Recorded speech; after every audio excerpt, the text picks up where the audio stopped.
The Sacred Island. How a scientist and community saved Tetepare from destruction for generations, the people of the Solomon Islands have lived in harmony with the land and sea. But in the 1990s, that balance was threatened as commercial logging swept across the region, leaving a trail of devastation in its wake.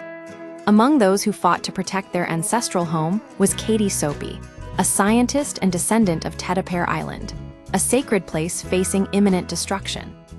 A fight for identity. Tetepare is more than just trees and beaches. It's a living testament to the cultural heritage of the Western Province, home to ancestral gardens, sacred burial grounds, and the collective memory of its people. When whispers of logging concessions reached the island, the community knew they were facing not just an environmental threat, but an existential one.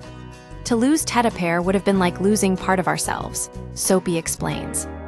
It wasn't just about trees anymore. It was about identity and heritage.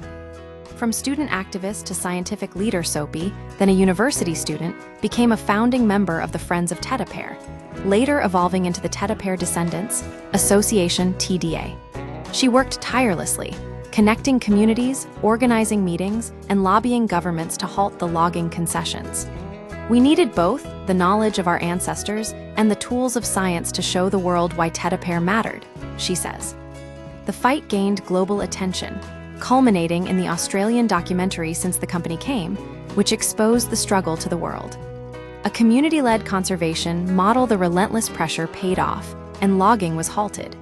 Today, Tetepare remains one of the last untouched places in the Solomon Islands, managed by the TDA, which sustains itself through ecotourism and traditional practices.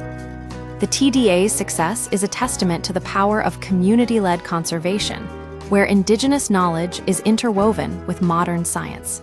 Annual gatherings bring descendants together to make collective decisions, ensuring that the island's fate remains in the hands of its people. Threats remain despite the victories. The fight is far from over. The lure of quick money from extractive industries continues to tempt some, while external pressures from developers threaten the island's fragile ecosystem. It's always easier to sell trees for a few $100s and have the money in your hand today, Soapy admits.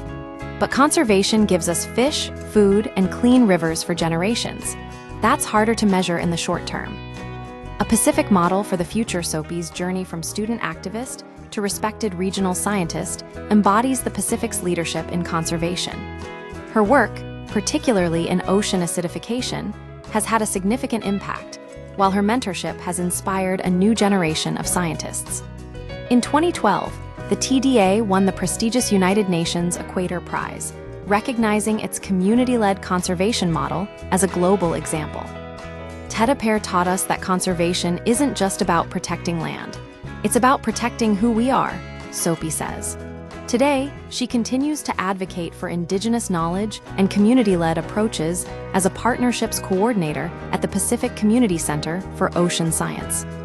But she remains deeply tied to Tetepare, recognizing that the true guardians of the island are its descendants. The story of Tetepare is a powerful reminder that conservation is not just an environmental issue. It is a fight for identity, heritage, and the future of Pacific communities. It is a testament to the enduring power of indigenous knowledge and the unwavering commitment of those who refuse to let their sacred places be destroyed.